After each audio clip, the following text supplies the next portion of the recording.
I mean, I I didn't shoot the ball very well, but I think I approached the game with the same mentality, just to be aggressive, be in attack mode, just try to put pressure on the defense, and when they react, to just make the right play. And obviously, being a few guys down against a team like that, I knew that we would have to gang rebound and attack the glass. So I just tried to play with energy, play hard, leave it all out there, and just try to come out with a win, and we was able to do that. Have you ever seen one of your, somebody in a game you were playing and get pulled off the floor 10 minutes before the game because they were being trained? When I first got drafted, we was playing like summer league, and John Diebler was on our summer league team, and like we got to Thomas and Mack, and he was like, I got traded to the Rockets or something, and we was about to play the Rockets, so it was just weird. But that's the only time really, so that was kind of weird. We was warming up, and he just shook my hand and walked off the court. It was weird, but that's part of the business. You called Josh a winning player numerous times this He year. is. So what's it like? I mean, it's tough. I think, for everybody who's been here the entire time that I've been here, one of the hardest parts is when you form a friendship, form a bond with somebody, and everybody's looking at, what are they doing on the court? What can they do to get better? Everybody else is looking at it from a business standpoint and, how to improve and all these things, but we get up and spend time with each other every day. We on the plane together, we in the practice facility, we in the training room, we in the locker room, we in the cold tub, we in the steam room. We spend more time with each other than we do with our families. So that makes it hard, and especially with Josh, because we actually, formed a friendship, and you just get used to people being around. You know what I mean? So anytime that happens, it's tough, but. I think for him, just, knowing that he was a good dude, he was a good person. I know that he liked being in Portland. He wanted to be in Portland. And, when you get people to come here and know that they want to be here, but, the business takes over, it's just unfortunate. So, like I said, it's part of the business. It's the thing that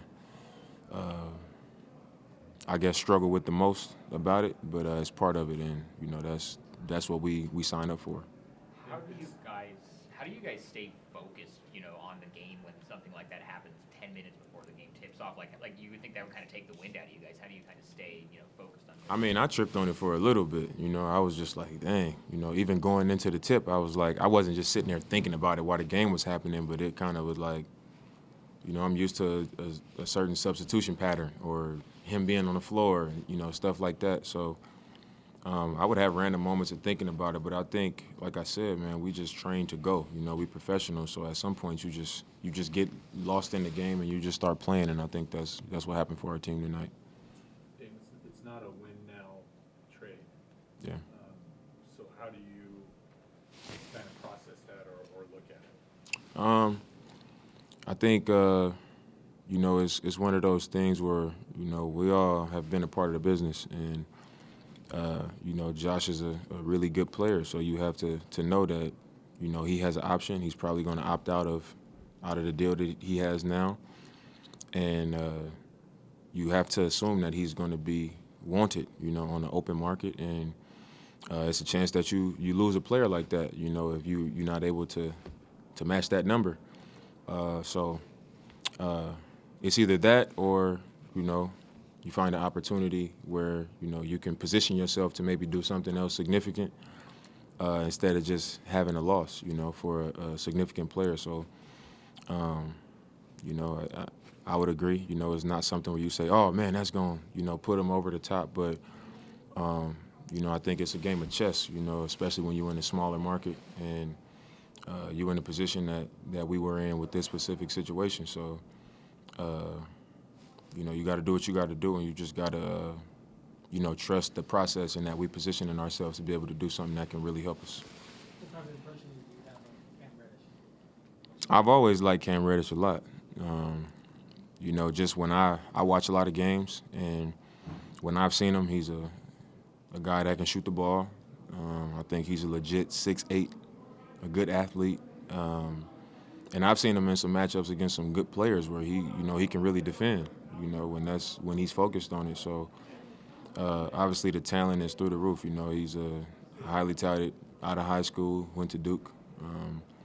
Hasn't found a home yet, but you know, he's one of those guys where you just always look like, man, if he gets to the right place, could it just click, you know, and could you see something come out of it? And I take a lot of pride in you know, pouring into guys, especially in a situation like his. So you know, I like the opportunity, you know, for him and for us. So. So is this a situation where you'll take some, you know, assertiveness with him and try and help him grow as a player? For sure, for sure. Any other questions? One question.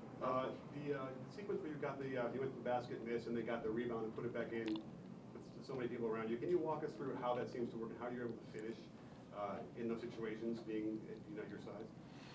I mean, when I went to the rim, I got contact and I tried to still finish it. And you know, I could kind of see how the ball was coming off. You know, I knew it was going to be a little bit hard, and I just anticipated the bounce, and I just got another jump and grabbed it. And I knew that my defender was behind me, so I knew I needed to lay it up quick to get it back on the glass, and I did. You know, it's just I've been out there a lot, you know, in 11 years and seen my fair share of bounces and situations, and you know, my judgment was just right in that one.